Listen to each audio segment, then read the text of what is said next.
Bom, então, nesta quarta aula da disciplina de Lógica de Programação, nós vamos aprender novos conceitos. Vamos falar sobre estruturas sequenciais e vamos falar também sobre estruturas de decisão, elementos importantes para a construção de algoritmos. Mas para isso, gostaria de dar as boas-vindas ao nosso professor que está nos acompanhando. Como está, professor? Boa noite, professor. Aproveitar também e dar uma boa noite para você no Polo, que está acompanhando a nossa quarta aula. Nós temos um assunto interessante, é sequência em relação aos conteúdos anteriores e que vai aprofundar um pouco mais do que nós já vimos nas aulas anteriores.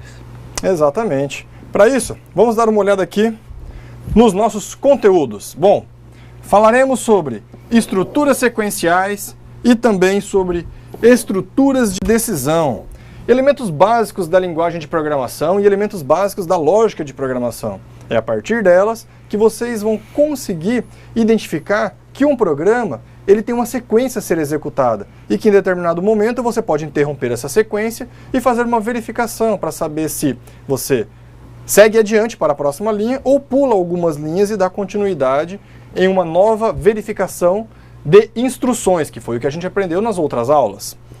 Para isso, no objetivo da aula de hoje, nós vamos criar uma estrutura sequencial em um algoritmo, distinguir e usar corretamente os comandos de entrada e de saída, reconhecer uma estrutura de decisão, identificar os tipos de estrutura de decisão e aplicar estruturas de decisão em algoritmos.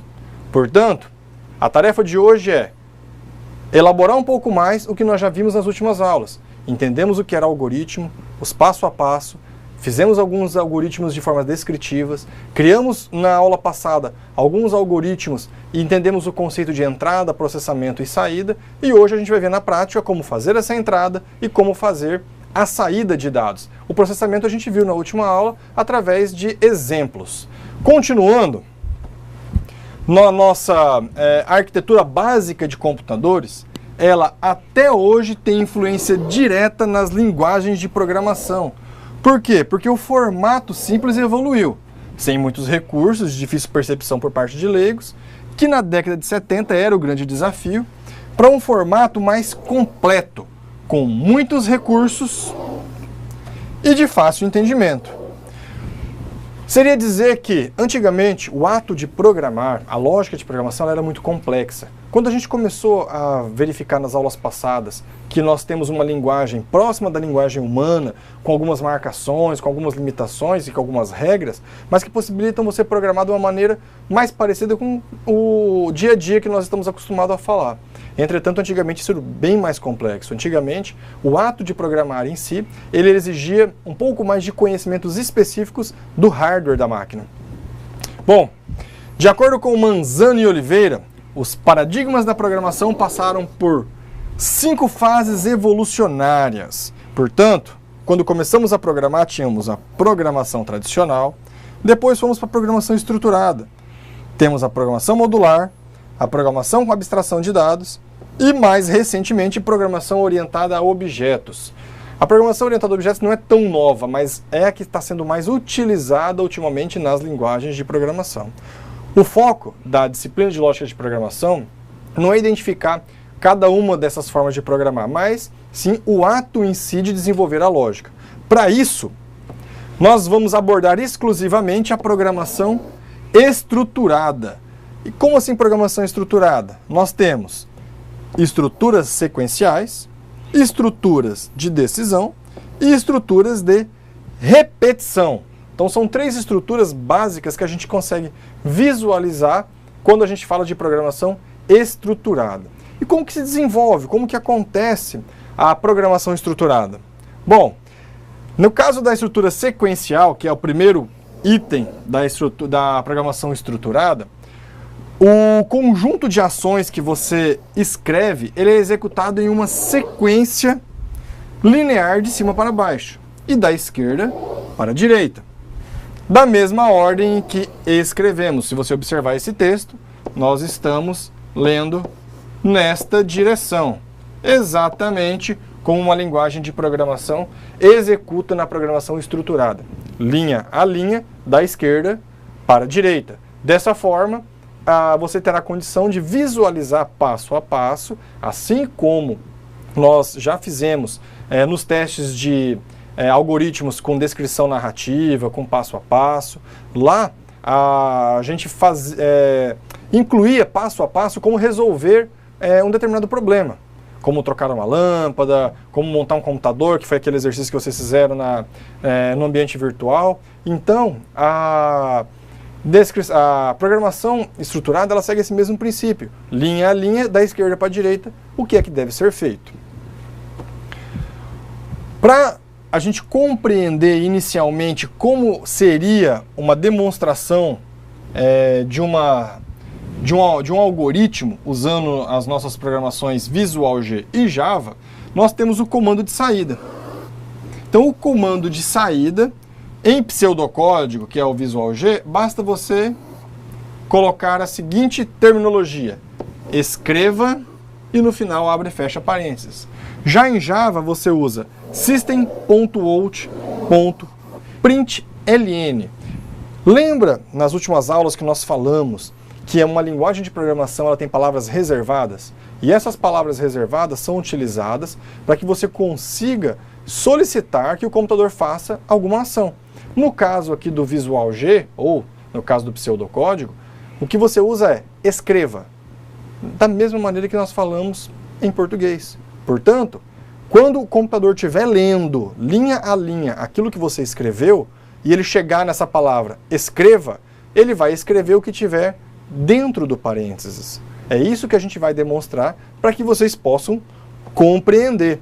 E hoje a gente vai fazer algo que é mostrar na prática, com o uso do nosso software, como que nós podemos realizar uma saída de dados pelo Visual G. Observem aí na tela que nós temos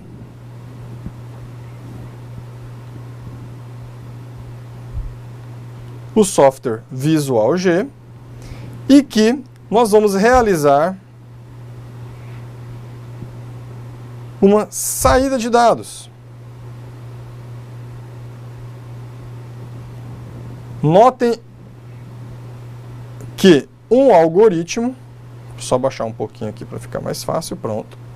Ele segue aquela estrutura que nós já conhecemos, que é a estrutura padrão de se criar um algoritmo. Lembra do escopo que nós falamos de programação? Você tem uma forma de programar. É como se você seguisse parâmetros que devem ser realizados para que você consiga desenvolver o seu algoritmo. Vamos exemplificar aqui. Se vocês observarem na primeira linha, nós temos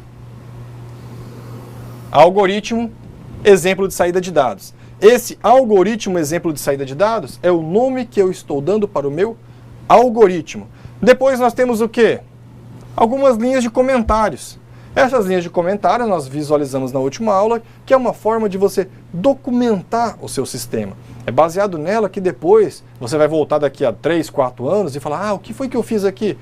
Isso aqui foi um algoritmo para testar a saída de texto, onde o autor foi o Miguel, quando ele foi escrito e assim por diante, tá?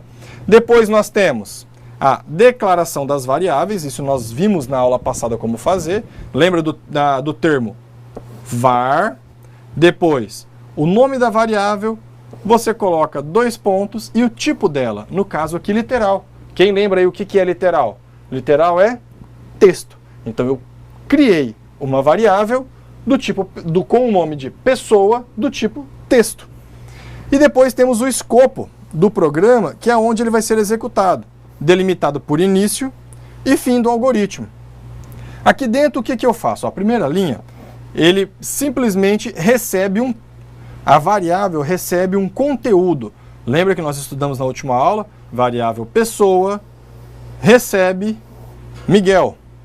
E depois o comando de saída de dados que nós acabamos de conhecer. Escreva. Notem que está entre parênteses. O que está entre parênteses é o que ele vai mostrar na tela para você. Então eu tenho, primeira linha, escreva. Este é um exemplo de texto. Aí escreva de novo aqui, observe o texto concatenado, já vocês vão entender o motivo disso. Aí aqui eu tenho um escreva um pouquinho diferente, ele tem um L no final. E eu estou mostrando na tela apenas alguns pontos. E por último eu tenho de novo um escreva com um L no final, que seria escreva-o. Nova linha, seu nome, aí eu coloco no final aqui assim, mais pessoa. Isso se chama concatenação. Eu escrevi algo na tela, mas eu quero pegar aquela variável que eu dei o nome de pessoa e que eu atribuí para ela o conteúdo de Miguel e mostrar ela na tela. Como que vai aparecer na tela? Vai aparecer o texto completo. Nova linha, seu nome, Miguel. Mas para isso, vamos observar como que ele executa. Deixa eu só apagar aqui.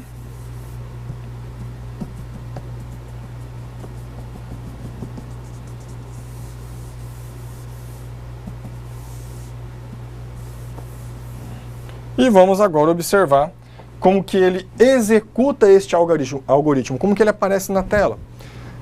Vocês devem ter observado na aula de demonstração do uso do ambiente, que eu tenho como executar o meu algoritmo a partir de um comando.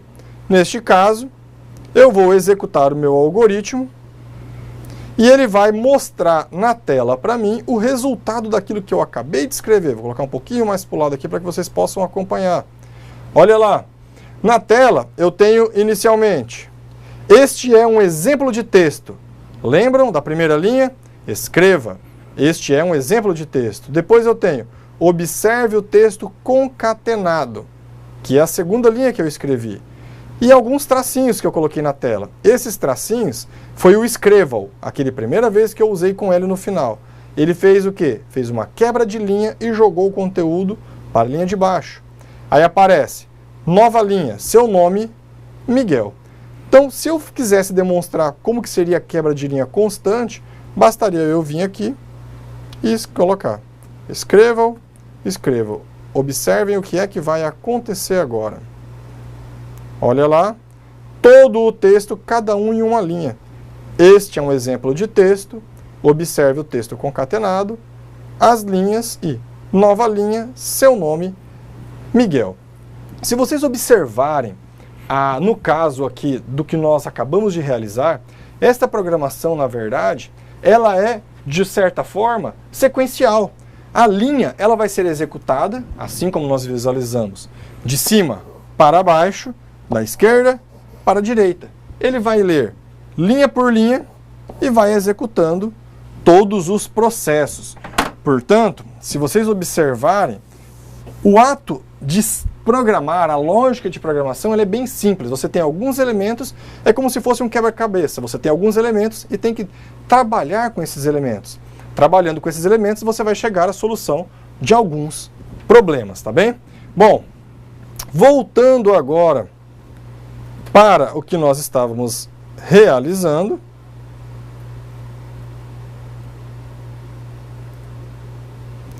nós temos a entrada de dados. O que é a entrada de dados? É como eu recebo uma informação do meu usuário. Para que serve a entrada de dados, professor Fábio? Exatamente para fazer a interação do nosso processo, né, do usuário com a nossa aplicação. Então, todo o processo nós temos entrada de dados, processamento e saída. Essa entrada de dados é que efetivamente será processado na nossa aplicação, no nosso código. Agora, vamos imaginar que nós temos diversos tipos de entradas, né, que são de acordo com aquelas variáveis, tipo de variáveis que nós já vimos, e forma diferente de entrada. Nós temos entradas pelo mouse, por exemplo. Nós temos cliques na tela que indicam onde eu quero agir determinada ação. Nós temos o teclado, que pode digitar letras e números, caracteres, que são referências, entradas para o nosso código. E nos dispositivos atuais, nós temos, nos celulares, por exemplo, nós temos a tela. O nosso toque na tela é uma forma de interação, de entrada de dados para decisão do processamento do código, né? Então, nós temos diversos tipos de entradas, forma diferente de entrada, que são processadas na aplicação. Exatamente. E para isso, para que eu receba essa informação, assim como o professor disse, eu também tenho um comando. Assim como eu uso o escreva para mostrar algo na tela, eu uso um comando para receber essa informação. Vamos conhecer. No caso da entrada de dados, o comando de entrada padrão em pseudocódigo é leia. Interessante, né? Lembra que a gente comentou muito no início dessa disciplina, que era às vezes muito similar com o que nós já conhecemos no nosso português, por isso que chama de pseudocódigo? Escreva, mostra algo na tela. Leia, recebe informação para ser processada. Já em Java, o comando é feito em duas fases. Por que duas fases? Primeiro, eu tenho que definir qual é o meu dispositivo de entrada. Assim como o professor Fábio falou, eu posso ter várias entradas. No caso aqui, eu crio uma entrada do tipo scanner e faço uma leitura a partir da entrada do sistema, no caso o teclado. Essa chamada New Scanner, aqui entra um conceito bem breve, para que vocês não fiquem perdidos em relação ao que está aqui, de orientação a objetos.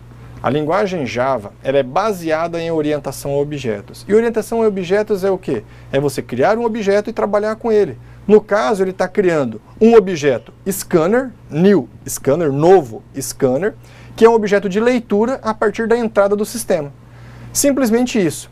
Muda um pouquinho em relação ao que nós temos em pseudocódigo? Muda. Mas muda também como é em qualquer outra linguagem. O segredo é, você precisa compreender que nós temos a entrada de dados. Da maneira que ela vai ser feita depende da linguagem de programação. Aí vai depender do que você vai programar mais adiante, as linguagens novas que você vai aprender. Eu só chamo a atenção para a maneira que você faz a entrada de dados em Java. E depois eu tenho a leitura propriamente dita, que é o quê? Variável nome recebe entrada.next, ou seja, receba a próxima entrada de dados do sistema que eu chamei pelo objeto scanner. Para isso, vamos conhecer uma entrada de dados em Visual G e uma entrada de dados em Java, no Eclipse. Da mesma maneira, vou abrir aqui um programa que execute a entrada de dados. Primeiro em Visual G, como nós já conhecemos. Eu vou suprimir esse conteúdo de comentário para que vocês possam visualizar todo o código na tela. Notem que ele é praticamente o mesmo código do exemplo anterior. O mesmo código. O que muda? O que muda é que, lembra da variável pessoa, que eu passei diretamente o nome Miguel? Dessa vez eu faço uma leitura dela antes. Olhem só o que muda. Eu tenho então o meu algoritmo definido como nome, tenho a minha declaração de variáveis, tenho o meu escopo do algoritmo. Aqui eu faço todos aqueles escreva que a gente já conhece, que já demonstra na tela o que está entre aspas e entre parênteses, e eu chamo a atenção para essas duas linhas. O que muda? Primeiro eu escrevo na tela, eu tenho que dar uma orientação para o meu usuário, né? Digite o seu nome. Depois eu uso a nossa nova linha chamada leia. Leia quem? Leia pessoa. Significa dizer que eu vou ler o conteúdo de entrada e quem vai receber esse conteúdo de entrada é a variável pessoa. Portanto, o que nós aprendemos agora é simplesmente esse comando leia. Bem simples, né? Você simplesmente acrescentou uma nova forma de inserir dados. Vou apagar para que a gente possa executar. Vamos visualizar a entrada de dados, como que ela funciona. Bom, se vocês observarem na tela aí, quando eu clicar em executar meu algoritmo, ele já aparece na tela, olha lá. Digite o seu nome. Notem que o cursor, não sei se consegue ficar claro para vocês, o cursor ele está piscando na frente da palavra nome. Onde está digite o seu nome, o cursor está piscando bem aqui na frente. Ele está aguardando que eu insira alguma informação. Qual é a informação que eu vou inserir aqui? Não vai ser Miguel, vai ser Fábio. Em homenagem ao nosso professor, né, professor? Portanto, olha lá o resultado. Este é um exemplo de texto. Observe o texto concatenado e olha aqui no final, nova linha, seu nome, Fábio. Mudou pouquíssimas coisas em relação ao primeiro exemplo, que é de entrada de dados. Eu apenas acrescentei duas linhas. Uma, para que eu pudesse demonstrar ao usuário o que ele precisava fazer, senão o cursor ia ficar piscando lá, ele não sabia o que tinha que fazer. Então eu disse para ele, olha, digite o nome, digite seu nome. E depois fiz a leitura para que o que ele inserisse automaticamente fosse para a variável pessoa. Lembrando que o conceito de variável é armazenar uma informação. Então o que eu passar para aquela variável, eu vou guardar aquela informação ali até que eu possa utilizá-la em outro programa. E vamos conhecer também em Java como realizamos a entrada de dados. Em Java, a entrada de dados, como nós já vimos, é usado pela função scanner. No caso aqui, Vou baixar aqui um pouquinho para ficar fácil para vocês visualizarem. Olha lá. Lembra que eu falei que o Java possui a propriedade de trabalhar com orientação a objetos? Então ele faz as chamadas de uma maneira um pouco diferente. Primeiro ele cria uma classe. O que é uma classe? Pense na classe como um objeto grande, casa, carro, pessoa. E dentro desse objeto você tem as propriedades dele. Pode ser tamanho, cor. Este é o conceito. Vocês ainda vão ter disciplina de orientação a objetos. Então não precisam, por enquanto, se preocupar muito com isso. Apenas para que vocês não percam o entendimento do que nós estamos fazendo. Olha lá. Então eu tenho uma criação pública de uma classe. Opa. Só um pouquinho. Gente, eu vou voltar para o computador. O que acontece? Eu vou voltar para o computador porque ele não está riscando a tela. Eu vou mostrar sublinhando aqui pelo computador.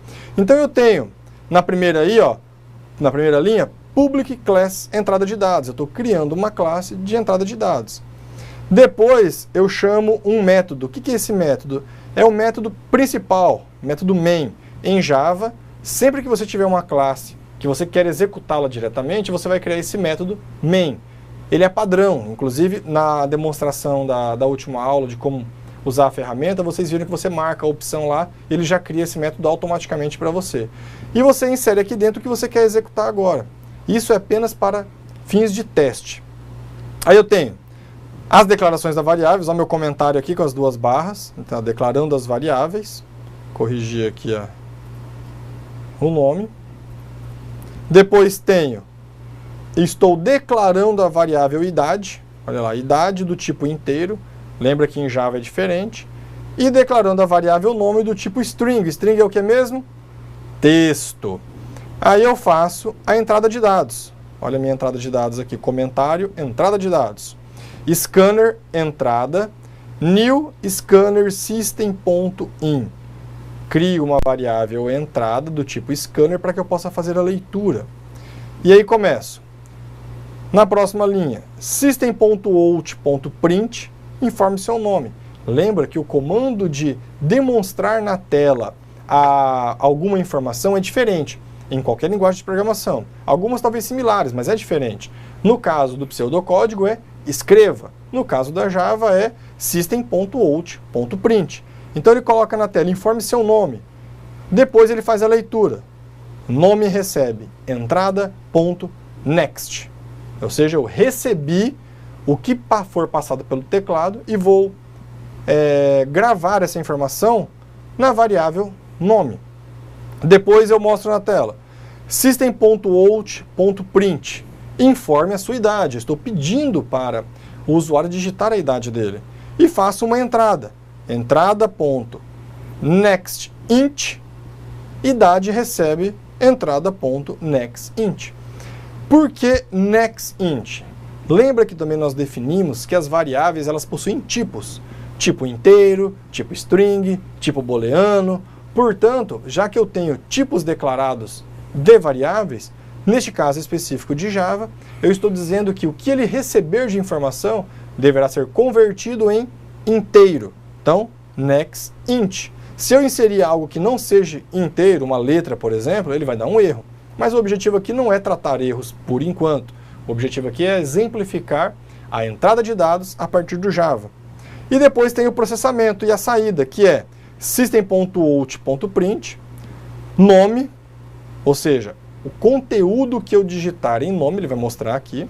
Você tem, aí eu faço uma conversão, ou seja, uma conversão do que eu tenho de inteiro, gravado dentro da variável idade, em texto. Se cada variável tem um tipo, por exemplo, eu tenho uma variável do tipo texto, uma variável do tipo inteiro, e eu coloco na variável do tipo inteiro o número 2 e na variável do tipo texto o número 3, a variável do tipo texto recebe o número 3, porque o tipo texto recebe qualquer coisa, nome, recebe letras, recebe símbolos. Agora, se eu precisar somar as duas variáveis, não tem como, porque uma é inteiro e a outra é texto. Eu precisaria que as duas fossem inteiro. Neste caso aqui eu faço o quê? Eu faço uma conversão da variável inteiro em texto, para que eu possa mostrar ela na tela. Então ficaria nome mais você tem integer toString idade, estou convertendo a variável idade em string, tantos anos. Feito isso, vamos executar para que vocês possam observar como ele se comporta. Olha no finalzinho aqui, ó. Informe seu nome, ele está pedindo para que eu digite o nome e aguardando o cursor piscando. Vou colocar Fábio novamente. Dou um Enter, ele pula para o próximo. Informe sua idade. 32. Lhes dou mais um Enter. Olá, Fábio, você tem 32 anos. Então eu fiz duas entradas de dados e depois mostrei a informação na tela. Isto é uma entrada de dados e uma saída de dados demonstrado a partir de Java. Vamos voltar para as nossas atividades e dar continuidade no curso, na disciplina. Portanto, se vocês observarem na tela aí, você se lembra quando dissemos que um algoritmo nada mais é do que um mecanismo para entrada, processamento ou saída de dados? Pois então, você agora está preparado para criar uma estrutura sequencial em todos eles. O que nós fizemos até agora foi apenas estrutura sequencial. Eu poderia fazer um programa de 200 linhas apenas de forma sequencial. Leia uma informação, processe, mostre, leia outra informação, faça algum tipo de processamento e mostre algo na tela. Isto é o que nós entendemos para que você desenvolva de maneira adequada o algoritmo de forma sequencial. No caso, agora nós vamos visualizar um exemplo um pouco mais completo em Visual G. Eu vou chamar na tela aqui para que eu possa demonstrar para vocês um exemplo em Visual G com todas essas informações. Com as informações de entrada, processamento e saída. Observem na tela, vou suprimir novamente os comentários, tá? Só para que fique mais fácil a visualização por parte de vocês. Mesmo assim, ainda não vai ser possível visualizar tudo, mas a gente vai testando. Olha o que eu faço aqui, gente. Vamos para a tela. Declaro... não vai dar. Deixa eu voltar aqui para o computador novamente. Faço uma declaração do nome, algoritmo, exemplo, algoritmo completo. Depois, eu faço a declaração da variável. Observem as linhas onde ela está vermelha aí. A variável, ela fica variável pessoa. Que variável pessoa é do tipo literal. O que isso significa? Literal é texto. Então, portanto, a variável pessoa, ela receberá texto. Depois, eu tenho a variável salário, comissão e novo salário do tipo real. Real, caso vocês não se lembrem, são aqueles números fracionados, que pode, por exemplo, no nosso exemplo aqui, aceitar centavos. Então, eu criei 3 variáveis.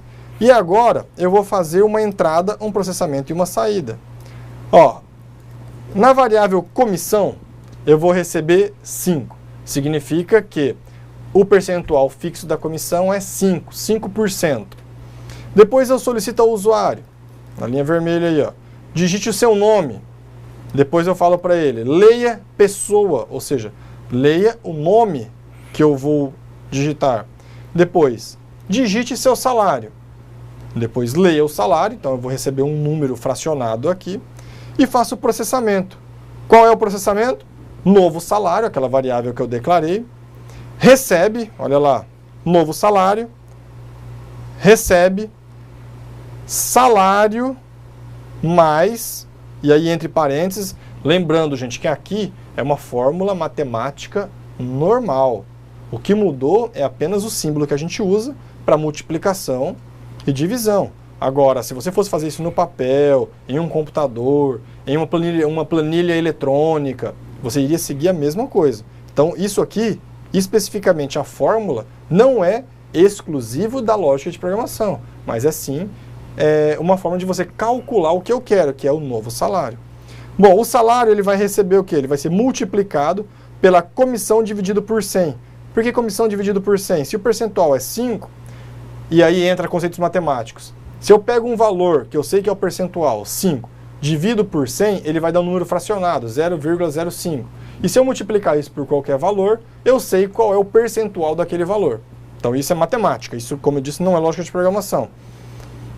Feito isso, a fórmula que ele vai calcular vai ser, o resultado dessa fórmula vai ser gravado na variável novo salário. Não se preocupem por enquanto com esse cálculo, eu estou apenas demonstrando que existe uma forma completa de fazer um algoritmo, com entrada, processamento e saída. Esse é o objetivo dessa aula, conhecer essas estruturas. E no final eu faço, aqui onde está vermelho, escreva-o pessoa, o nome que estiver ali, seu salário com comissão será o novo salário. Lembra que em Java, a maneira de eu concatenar os textos é com sinal de mais. Em Visual G, a maneira que eu tenho de concatenar os textos é usando vírgula. Vamos rodar este nosso algoritmo para ver como ele se comporta. Olha lá, digite o seu nome, Miguel. Digite o seu salário, R$300,50. Como eu já sei qual é o valor da comissão, que é 5%, isso é fixo, já está gravado lá na variável. Lembra que a gente passou ela antes? Então ele já está guardado isso na memória. Ele não precisa saber. Quando eu dou Enter, ele aparece. Miguel, seu salário com comissão será R$315,525, porque aqui a gente não desprezou todas as casas decimais, a gente deixou aberto. Mas você poderia fazer um tratamento quanto a isso. Portanto, se vocês observarem na tela aí, ó, o resultado final aqui é simplesmente as linhas que estão com escreva. O restante é processamento. Ele calculou para mim um novo salário e demonstrou o salário na tela. Bom, vamos continuar o nosso aprendizagem da disciplina de hoje, da aula de hoje da disciplina de lógica de programação, começando daí a falar do quê? De estruturas de decisão. O que seria, professor Fábio, para que as pessoas possam entender que estão nos assistindo, o que é uma estrutura de decisão? Normalmente, quando nós temos processamentos, no meio do processamento nós temos caminhos a seguir. Se determinada condição for verdadeira, o processamento segue numa linha. Se determinado processamento, resultado for falso, nós caminhamos por outra linha. Então, é nesse sentido que essa estrutura de decisão, a partir de uma validação, de uma afirmação, se aquela afirmação foi verdadeira ou falsa, no caso nós aprendemos se for maior ou menor, se for igual, dependendo do resultado, se for verdadeiro ou falso, nós decidimos qual caminho seguir, se num escopo determinado dentro dessa condição ou em outro caminho, que na sequência nós veremos como estruturar isso. Exatamente, portanto, se a gente for observar, a estrutura de decisão é muito útil. Basicamente, um algoritmo ele tem muitas estruturas de decisão, porque é os caminhos que você vai seguir dentro da sua linguagem de programação. Olha lá, portanto, a estrutura de decisão, ela pode ser também chamada de estrutura condicional, ela é um mecanismo capaz de verificar previamente determinadas condições, baseada nas expressões lógicas que nós já conhecemos. Essas expressões lógicas, o resultado dela é verdadeiro ou falso. Então, como nós já falamos, 2 é igual a 2? É verdadeiro. Então, se eu tivesse checando, seguindo o exemplo que nós fizemos aqui, pedindo para o usuário digitar um número, depois eu peço para ele digitar outro número. Caso os dois números forem iguais, ele escreve na tela, olha, os números que vocês digitou é igual. Portanto, você vai fazer uma verificação. Se os números forem iguais, ou seja, se for verdadeiro, mostra na tela. Verdadeiro. Ou os números são iguais. Se não for iguais, ele vai fazer o quê? Mostrar na tela, os números não são iguais. Basicamente, uma estrutura de decisão é isso, mas vamos detalhar um pouquinho mais. Podemos ter 3 tipos de estrutura de decisão. A estrutura de decisão simples, que ela usa em pseudocódigo simplesmente o termo se. Estrutura de decisão composta ou estruturada. Em pseudocódigo, se e se não. E estrutura de decisão encadeadas, que seria o se não, se. Basicamente, isso significa que você tem opções para desenvolver o seu algoritmo. A primeira opção, se 2 for igual a 2, então mostre. Os números são iguais. Simples assim. Ah, mas eu também quero mostrar uma mensagem para o meu usuário, caso os números não são iguais. Então você usa a segunda. Se não. Se os dois números forem iguais, mostrem na tela, os números são iguais. Se não, os números são diferentes. E ainda tem o se não, se, que seria uma outra verificação que poderia ser, por exemplo, olha, os números são iguais, ou ainda, eles poderiam ser números menores que 5? Então eu faria, se 2 for igual a 2, então os números são iguais. Se não, os números não são iguais. Se o 2 for maior que 0, o número que você digitou é maior que 0. Você faz uma lista de verificação. Eu poderia dar N exemplos. Citei um apenas para que vocês possam compreender, mas a gente vai ver alguns exemplos ainda. No caso da estrutura de decisão C, que ela é a mais simples, existe apenas um desvio no fluxo. Esse desvio está condicionado a uma expressão booleana. Quando verdadeira, não há desvios. Mas, caso seja falsa, o desvio é efetuado. Se vocês observarem aí um pequeno exemplo na estrutura C, do meu lado esquerdo aqui, é uma estrutura padrão, que nós já acabamos de aprender, até antes de entrar na estrutura sequencial. Ou seja, nós temos um algoritmo aqui estruturado, passo a passo, onde você simplesmente segue uma sequência. Então essa sequência começa neste primeiro e vai até o fim. Mas eu quero adicionar uma estrutura de decisão C. Aí eu parto para este outro algoritmo, aonde ele executa a primeira instrução e depois faz uma verificação. Essa verificação é o quê? Se a expressão for atendida, ele continua. Se não for atendida, ele faz um loop, e aqui há um pequeno erro, porque ele iria para essa parte de baixo, para que você continuasse a instrução. É como se ele pulasse a instrução 2, caso a instrução fosse falsa, tá? Então desconsiderem isto daqui, tá? Desconsiderem. Porque, caso seja falso, ele vai para a instrução número 3. Caso seja verdadeiro, ele continua. E aqui poderia ser o que eu disse, olha. 2 é igual a 2? Sim, então mostre na tela. Aqui, ó, os números são iguais. Caso contrário, ele não faz nada, simplesmente continua. Isso é uma estrutura C simples. Para poder exemplificar um pouquinho melhor e fixar essa questão da estrutura de decisão, a gente tem uma pequena simulaçãozinha para mostrar para vocês. Vamos dar uma conferida. Diariamente temos que tomar decisões. Direita ou esquerda? Certo ou errado? Falar ou pensar? Hoje você verá uma tomada de decisões. Caso o nosso personagem acerte, ele terá um resultado. Se ele errar, terá outro. Acompanhe.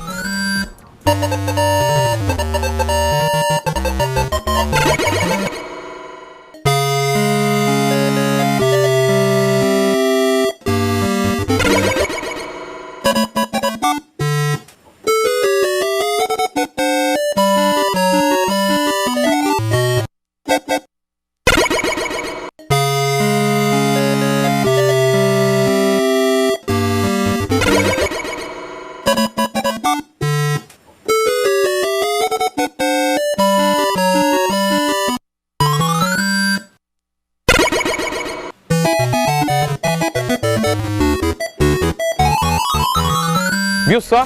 Para todo o processo de decisão, temos resultados diferentes. Bons estudos e até a próxima. Bom, como vocês puderam observar, foi apenas uma simulação, mas se você dissesse, olha, eu quero programar um joguinho assim, você já tem a forma que você poderia programar. Você pede as informações para o usuário, solicita as informações do usuário e vai fazendo a verificação. Caso seja uma opção, faça isso. Caso seja outra opção, faça outro. Isso nos remete à segunda estrutura, que é a estrutura de se e se não. Ela é um pouco mais complexa, mas qual é a mudança que ela tem? O fluxo é escolhido e é condicionado da expressão, que se for verdadeira vai para um lugar e que se for falsa vai para outro lugar. Observando o nosso exemplo, olha lá, Aqui nós temos uma estrutura C, simples. E aqui uma C, senão. Neste caso, a C ela tem apenas um fluxo. Da mesma forma, ele está apontando para o fluxo errado. Já na estrutura C, senão, eu tenho, caso seja verdadeiro, um fluxo, caso seja falso, outro fluxo. O que é que muda? Eu tenho aqui, ó, instrução 2A, instrução 2B. Se eu colocar, olha, 2 é igual a 2, caso seja verdadeiro, ele vai seguir este caminho e vai executar o que está dentro da instrução 2A. A instrução 2B nem vai saber o que aconteceu, entendeu? A instrução 2B nem vai saber o que aconteceu. Aqui entraria aquele exemplo de você dar a mensagem. Olha, os números são iguais, ou, caso seja falso, os números são diferentes. Então você tem condições de controlar o fluxo para que você faça um controle efetivo do seu algoritmo, né, professor? Exatamente. E se fizermos a comparação entre o C e o senão, o C ele tem por objetivo, caso aquela afirmação seja falsa, de emitir um código. Você não executa determinado código.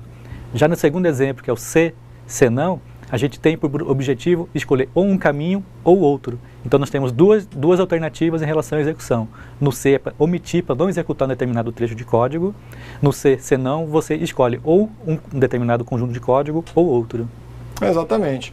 Portanto, vocês vão perceber que ao longo do desenvolvimento de algoritmos, e é por isso que eu digo, praticar é fundamental, tá? Você praticar a resolução de algoritmos é fundamental para que você compreenda como desenvolvê-los. Aqui, a lógica de programação não é só a aprendizagem da linguagem em si, não é só aprender a linguagem. Aqui, principalmente, é você treinar a lógica. Como que eu posso solucionar um problema? Quando você for conversar com o seu cliente, como você entender qual é a solução que ele quer? Mas nós também temos o nosso terceiro tipo, que é o C, senão C. No caso da estrutura de C, senão C, ela é a mais complexa de todas, pois permite o encadeamento de um C logo após o senão de outro C. Isto é possível encadear um C dentro de outro, formando assim uma única estrutura. Essa parte é interessante. Aqui, se você pensasse que você poderia ter um menu, digite 1, lembra da telefonista? Digite 1, o ramal 1 para almoxarifado, 2 para vendas, 3 para estoque. Automaticamente você iria fazer essas condições. São vários se senão. Se digitar 1, vá para tal lugar. Se digitar 2, se digitar 2, vá para outro lugar. Se digitar 3, vá para outro lugar. Você vai fazer uma estrutura. Se a gente observar da mesma maneira como que ela funciona, olha lá. Nós temos o início dela aqui. Tem uma primeira expressão lógica. O C, senão. Aí, ela pode ser verdadeira ou falsa. No caso, neste exemplo na tela, se ele for falso, ele vai para outra expressão lógica. Neste caso, eu tenho a instrução 2A, a instrução 2B e a instrução 2C. Significa que elas vão ser executadas simultaneamente? Não. Elas só vão ser executadas em algum caso muito específico. E aí depende do seu algoritmo. Aqui a gente não deu nenhum exemplo, apenas simulou como seria uma estrutura condicional, neste caso, que poderia compor vários se senão, né, professor? Exatamente. E vamos imaginar que, observando os diversos tipos de algoritmos, que é narrativo, pseudocódigo e o fluxo. No exemplo que nós vimos na tela, que é o fluxo, é muito mais fácil de se entender a sequência de codificação. Então, o seu cliente vai te dizer determinadas condições precisam ser atendidas para um processamento. A forma de representar visualmente nesse fluxograma é muito mais simples de se entender a resolução e conseguir o processamento correto, né? Exatamente. Como último exemplo aqui, antes da gente ir para a atividade de sala, eu vou mostrar um exemplo do C, senão C, que engloba tudo que a gente viu, que é um exemplo que a gente já vem conversando bastante em sala de aula, que é aquele exemplo da aprovação da disciplina.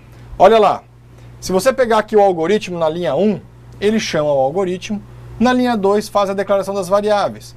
Eu declaro a variável nota 1, nota 2, e média do tipo real, porque ela pode ter nota quebrada, né? Por exemplo, 7,5, 8,3. E a saída, um caractere. Esse caractere é apenas para que eu possa escrever na tela se ele está aprovado, reprovado e assim por diante. Então eu faço aqui na linha 7. Escreva, informe a primeira nota do aluno. Na linha 8 eu leio essa nota. Na linha 9, escreva, informe a segunda nota do aluno. Na linha 10, eu leio essa nota. Pronto, já tem as duas notas. Aí entra aquilo que a gente falou de você entender o problema. Bom, se eu já tenho as duas notas, eu preciso fazer o quê? Saber se o aluno foi aprovado, se ele foi reprovado ou se ele vai para a prova final. O que é que muda neste caso? Muda que depende da situação da nota dele. No nosso exemplo aqui, olha lá, eu faço o primeiro processamento, eu vou receber a média. A média é a nota 1 mais nota 2 dividido por 2. Básico, isso aí é padrão de qualquer cálculo de média. Mas eu começo na linha 14 o meu processamento. Se a média for maior, olha aqui que legal, maior ou igual a 7, então a saída, que é a minha variável que eu criei lá em cima, recebe o texto, aluno aprovado. Se não, aí entra o se não. Se a média do aluno for menor que 3, então a saída recebe o quê? Aluno reprovado. Significa dizer que, caso ele tenha uma média menor que 3, ele não tem nem chance de passar. Aí tem mais um senão aqui, ó. Senão, a saída recebe aluno para a prova. O que eu fiz na verdade? Eu verifiquei primeiro, se a média for maior ou igual a 7, o aluno está aprovado, tranquilo. Depois eu fiz o quê? Se a média for menor que 3, o aluno está reprovado, porque não adianta. Agora, se ele estiver entre 3 e 7, aí ele pode ir para a prova final. E no finalzinho do C senão, que é a minha estrutura que está aqui, eu escrevo na linha 25 aqui a saída. O que é que vai aparecer na tela? Simplesmente o texto que eu passei. Qual é o texto? Depende da nota e da média que ela dá. Poderia ser aprovado, reprovado ou com nota para exame, tá bem? Para isso, nós temos agora uma atividade de sala. Essa atividade de sala, ela vai ajudar um pouquinho no desenvolvimento do algoritmo de entrada, processamento e saída, para que vocês possam aí em conjunto discutir como solucionar da melhor maneira. Portanto, se debrucem sobre a atividade, façam ela, nos enviem seus comentários, dúvidas ou sugestões que já a gente volta para solucioná-las. Até logo!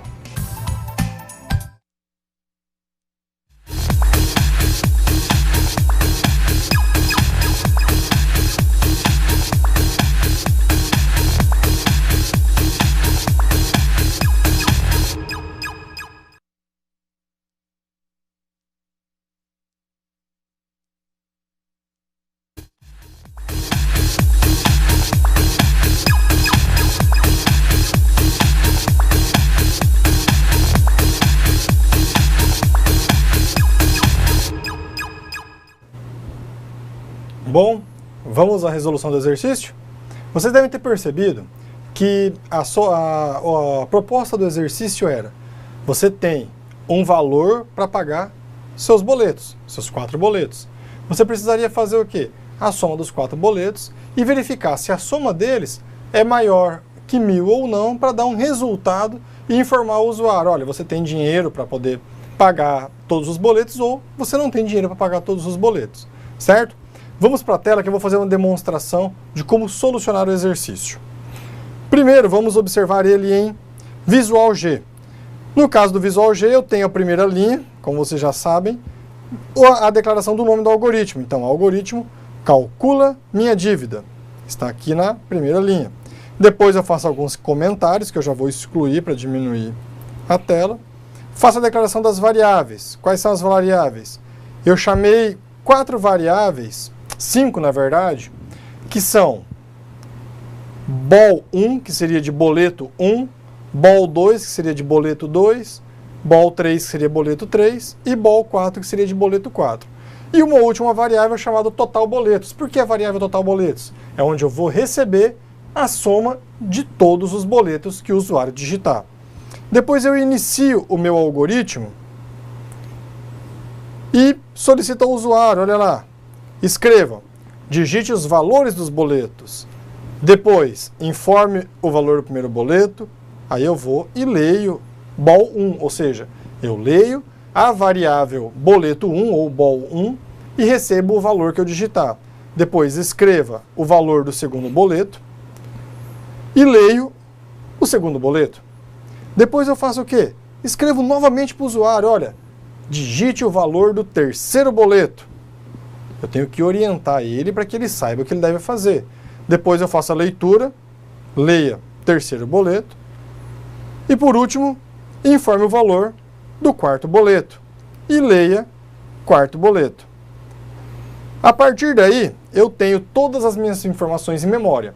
Cada uma das variáveis, boleto 1, 2, 3 e 4, possui o valor dos boletos digitados. Eu preciso fazer o que agora? O meu processamento. E o que é o processamento? O processamento é fazer o cálculo da soma desses boletos para depois eu comparar se eu tenho dinheiro ou não para pagar aqueles boletos. Então, meu processamento está aqui na tela. Total boletos recebe boleto 1 mais boleto 2 mais boleto 3 mais boleto 4. Portanto, a variável total boletos ela vai ter o valor total dos boletos que eu digitei. Já sei agora, no meu processamento, uma informação importante. Qual foi o valor total desses boletos? Já solucionei o algoritmo? Ainda não, porque eu preciso saber se eu tenho dinheiro para pagar esses boletos. Para isso, eu vou para a próxima linha. Olha lá. Se total boletos, que é a minha variável que eu chamei com a soma total dos boletos, for maior do que 1.000, ou seja, se o total de boletos que eu tenho for maior do que o dinheiro que eu tenho, que é 1.000, então eu vou escrever na tela: você não terá dinheiro para pagar todos os seus boletos. Senão, ou seja, neste caso, eu tenho dinheiro para pagar os boletos. Eu vou escrever na tela: parabéns, você conseguirá pagar todos os seus boletos. Antes de executar, queria saber com o professor Fábio como está aí o chat, professor. Como é que estão as dúvidas dos alunos? Nós temos dois exemplos, duas respostas de exemplo de processamento. Um primeiro de Guajará-Mirim, que está ok, a resposta está verdadeira, mas tem uma diferença em relação à lógica que nós utilizamos. A nossa condicional é: se boleto for maior que 1.000, aí nós verificamos se for acima de 1.000, não tem condições de pagar. Em Guajará eles inverteram. Se for menor ou igual a 1.000, sim, você tem condições de pagar. Essa é a vantagem da lógica. A gente tem forma diferente de representar o resultado, de representar aquele processamento, porém o resultado é verdadeiro. Então invertemos a lógica, partimos do se maior que 1.000 não tem condições, Guajará inverteu. Se for menor ou igual a 1.000, tem condições de pagar. Então esse é o interessante da lógica de programação. Você tem estratégia de resolução diferente que tem resultados verdadeiros. Bacana. Até então vamos fazer o seguinte: eu vou executar esta primeira vez da maneira que está, depois a gente inverte para vocês verem que chega ao mesmo resultado. Bom, observando na tela aí, quando eu executo meu algoritmo, ele pergunta: digite os valores dos boletos, informe o valor do primeiro boleto. Eu vou digitar valores que fiquem abaixo de 1.000 para que eu possa fazer um cálculo. Então, 100, 120, 140 e 130. O último boleto, vou dar um Enter agora, ele já vai calcular e já vai mostrar, porque não tem nenhuma outra pausa no meu algoritmo. Olha lá, parabéns, você conseguirá pagar todos os seus boletos. Por quê? Porque a soma total dos boletos é menor do que 1.000, que é o valor que eu tenho.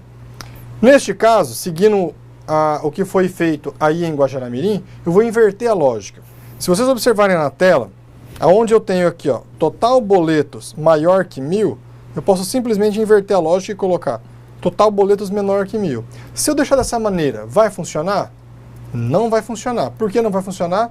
Porque o que eu estou escrevendo como resultado disso, no momento está trocado. Para isso eu tenho que fazer o quê? Observem na tela. Eu vou mudar esse escreva, você não terá dinheiro. Opa.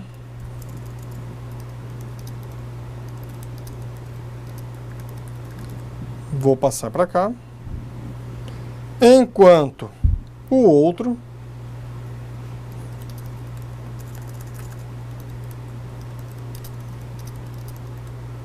eu vou passar para cá. Agora sim. Qual é a lógica que Guajará-Mirim, o pessoal de Guajará-Mirim usou para solucionar esse problema? Caso o total de boletos seja menor do que 1.000, ou seja, se a soma dos boletos for menor do que 1.000, então você tem dinheiro para pagar todos os seus boletos. Caso contrário, se não, você não tem dinheiro. A solução é exatamente a mesma. Observe aí na tela. Novamente, 120, 110, 100 e 140. Olha lá. Parabéns, você conseguirá pagar todos os seus boletos. Lógica é isso. Não existe a maneira certa ou maneira errada de se desenvolver um algoritmo. Cada um vai ter um entendimento de qual é a melhor maneira de solucioná-lo. É lógico que com o tempo vocês vão aperfeiçoar isso e perceberem que com menos linhas de código você consegue solucionar um algoritmo com uma maneira mais eficiente e mais eficaz. Professor, como é que a gente está com as demais colaborações dos alunos? Nós temos uma resposta de Ji-Paraná, só que ele tem um erro no sentido de que ele faz o cálculo do resto de uma divisão, naquele do mod. Então ele vai tentar pegar o resto da divisão do número por 1.000. Se o resto for 1, significa que o valor é 1.000, então é igual. Nesse sentido, só se for igual a 1.000, ele tem condições de pagar. Qualquer valor diferente de 1.000, ele não tem condições de pagar, o que não é verdadeiro em relação ao exercício. É qualquer valor menor ou igual a 1.000 que ele pode pagar. Para vocês observarem que lógica é uma coisa interessante, né? Notem que o pessoal aí de Ji-Paraná usou uma lógica interessante. O resultado da divisão, você consegue observar pelo resultado dela se o valor é um valor que eu possa considerar que é o valor que cobre as minhas despesas, vamos chamar assim, ou seja, o valor total do boleto. Agora, poderia utilizar aqui N formas de se calcular a mesma situação. Eu vou mostrar usando 2C e excluindo esse senão, só para vocês compreenderem como que eu faço o meu cálculo, tá bem? Observem aí na tela, eu vou inverter o seguinte. Se boleto for menor ou igual a 1.000, então, parabéns, você conseguirá pagar todos os seus boletos. E faço uma outra linha aqui, ó. Se total boletos for maior que 1.000, então escreva, só fazer um fim C aqui, só um 2, olha lá, vou dar um espacinho para ficar aparecendo, escreva o que? Você não terá dinheiro para pagar todos os seus boletos. Notem que eu separei, eu não usei o senão, lembra que a gente viu se e senão, e se, senão e se. Neste caso, exemplo, eu estou usando a mais básica, que é o se. Primeiro eu faço uma primeira verificação. Se o total de boletos for menor que 1.000, então eu tenho dinheiro para pagar todos os meus boletos. Agora, se o total de boletos for maior que 1.000, eu não tenho dinheiro para pagar todos os boletos. Fiz duas verificações. Aí que entra o nível de abstração que eu disse em relação à complexidade de como você resolver um algoritmo. Utilizando o senão, você simplifica isso daí, mas chega ao mesmo resultado, né, professor? Exatamente. A forma de processamento que você escolheu, ele pode, no futuro, você imaginar em relação ao desempenho do seu processamento, do quantitativo de cálculos. Mas há, sim, diversas possibilidades de desenvolver aquela solução.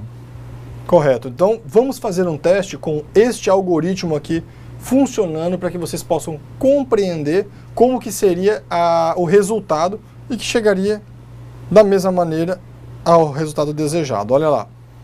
Informe os valores do boleto. Primeiro boleto, 120. Segundo boleto, 100. Segundo 40 boleto, 140. E 200. Olha lá, parabéns, você conseguirá pagar todos os boletos. Agora eu quero chamar a atenção para uma coisa bem interessante nesta execução. Como eu usei duas condições muito específicas, uma é maior e outra é menor. Pergunto para vocês, o que aconteceria neste caso? Vocês podem responder rapidamente aí pelo chat com o professor Fábio. O que aconteceria neste caso se os valores que eu digitasse fossem exatamente igual a 1.000? O que vocês acham que vai acontecer? Notem que observem na tela aí novamente, ó. Vou selecionar toda a condição. A primeira, se o total de boletos for menor que 1.000. E a outra é, se o total de boletos for maior que 1.000. E se ele for igual? O que é que vai acontecer? Quem consegue dizer rapidamente aí primeiro, professor? Quem foi a primeira resposta aí, dizer o que acontece caso seja igual a 1.000? O que vai mostrar na tela? Por enquanto, alunos estão debatendo ainda. Pensando. Estão debatendo ainda. Mas é uma pergunta interessante, né? Lógica de programação é isso. A maneira com que você desenvolve o seu algoritmo impacta na maneira como você vai exemplificar. Quem respondeu? Temos uma resposta de Guajará-Mirim que diz, não conseguirá pagar. Mas temos que tomar cuidado.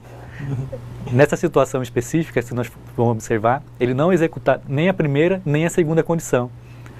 Ele não nesse sentido, você não sabe qual a resposta dá para o usuário. Iria aparecer na tela nenhum texto, porque você não tem resposta, não tem especificamente aquela condição no código, né? Exatamente. Lembre-se que ele só vai entrar naquela condição caso atenda, neste caso, como verdadeiro, né, professor? Exatamente. E nós temos aqui outra resposta, que aqui vai dar erro porque o erro não foi especificado, porque o valor não foi especificado. Não necessariamente vai dar um erro. O código ele está correto, ele não vai dar erro, mas ele não vai ter nenhuma condição atendida, ele não vai apresentar nenhum texto na tela. Aquela função escreva L não será executada, então não tem nenhuma condição que atenda aquela especificidade, aquele valor 1000. Exatamente, significa dizer que em nenhum dos casos a condição vai ser atendida. Vamos executar para que vocês possam compreender e aí a gente trata como que a gente deve executar. Olha lá, vamos fazer então os valores chegar exatamente a 1000. 250, 250, 250 e 250, olha lá. Fim da execução. O que apareceu na tela? Nada. Portanto, significa dizer que ele chegou na primeira condição, olha lá. Lembre-se que o total de boletos aqui é 1000. Se 1000 é maior que 1000, 1000 é maior que 1000? Não, 1000 é igual a 1000. Então, se 1000 não é maior que 1000, o que ele faz? Nada. Ele não entra nesta linha, escreva, parabéns, você conseguirá pagar todos os boletos. Aí ele continua, vai para a próxima linha. Total de boletos é menor ou igual a 1000? 1000 é menor do que 1000? Não. É igual. Então, se ele não é menor, ele também não vai entrar aqui. Então, essa parte, você não terá dinheiro para pagar todos os boletos, não será atendido. Então, como que você deve solucionar? Aqui, temos duas propostas. Eu vou fazer primeiro a mais complexa.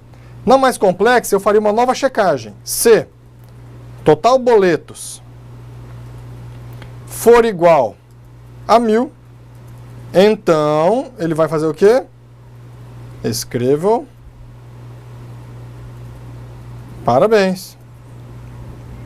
Você possui o mesmo valor necessário para pagar. Vou deixar apenas necessário, tá? Valor apenas necessário. Por que isso se tornou mais complexo? Porque eu criei mais uma condição, mais uma checagem, que seria, se os boletos forem igual a 1000, ele vai dizer, parabéns, você possui o mesmo valor para pagar.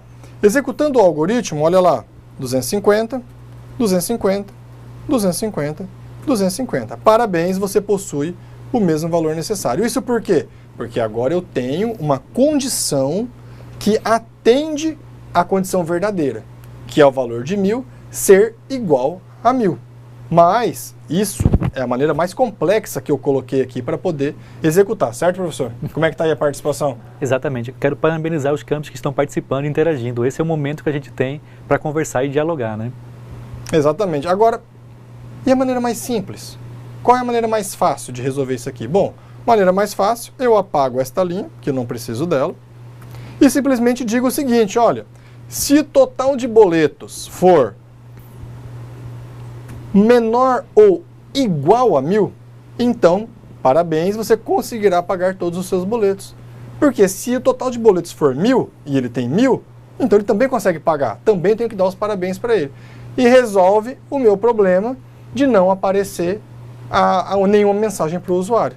Então, de uma maneira bem simples, eu apenas coloquei um sinal de igual. Notem que lógica de programação é isso. Vocês precisam treinar, praticar, compreender a solução do problema para chegar a uma solução mais simples. A gente partiu de uma solução bem simples, que era um C e um C não, dividimos ele em 3 condições C para solucionar o mesmo problema, ou seja, o nível mais complexo e menos eficiente para o nível mais simples. E desta última maneira, também, se vocês observarem, vamos lá executar, a condição é atendida. 250, 250, 250, 250. Olha lá, parabéns, você conseguirá pagar todos os seus boletos. Portanto, gente, lógica de programação é prática. Lógica de programação é você avaliar efetivamente qual é o seu problema, fazer a descrição narrativa, entender e fazer a prática ali na caneta e no papel mesmo, para que você compreenda qual é a solução mais adequada para chegar e desenvolver o seu algoritmo. Primeiro, pense bastante, gaste tempo pensando em como você vai resolver o algoritmo, para depois ir lá e escrevê-lo. Assim você terá algoritmos muito mais eficientes e muito mais seguros do ponto de vista de solução, né, professor? Exatamente. Quanto mais a gente pratica, vamos aproveitar e revisar o material, acessar o conteúdo, para efetivamente praticar e ter condições de elaborar cada vez algoritmos mais sofisticados e otimizados, né? A gente tem visto nas últimas aulas, a gente entendeu o que era algoritmo, entendemos a descrição narrativa, o passo a passo, entramos com pseudocódigo, com Java, entendemos o que é entrada, processamento, saída, visualizamos hoje o que é a estrutura condicional e vamos ver na próxima aula, além das estruturas condicionais, as estruturas de controle, que é para que você possa controlar fluxos de informação. Vocês vão aprender um pouquinho mais na próxima aula sobre isso. Portanto, lembrem, a disciplina de lógica de programação, ela não está preocupada inicialmente em ensinar uma linguagem de programação, mas sim elementos básicos de uma linguagem para que você compreenda a lógica. A lógica aqui é o mais importante, é como solucioná-la, tá? Para isso é que a gente está discutindo, a gente está treinando, por isso que a gente recomenda que vocês pratiquem e testem cada vez mais os algoritmos. Nós temos mais alguma participação, professor? No momento, o pessoal finalizou, mas naquela sequência, né? Informando quais foram as dúvidas, quais foram as sugestões e a resolução no final, né? Com as 3 possibilidades. Ok. Bom, gente, por hoje nós estamos encerrando a disciplina de lógica de programação na aula 4. Próxima aula 5, muito importante. Não esqueçam de, durante essa semana, continuar praticando, acessando o ambiente virtual, tirando dúvidas. Vamos discutir mesmo para que vocês possam compreender cada vez mais qual é o processo de lógica e como aproveitá-lo da melhor maneira para o seu conhecimento, que servirá, inclusive, para as próximas disciplinas. Então, boa noite e até a próxima.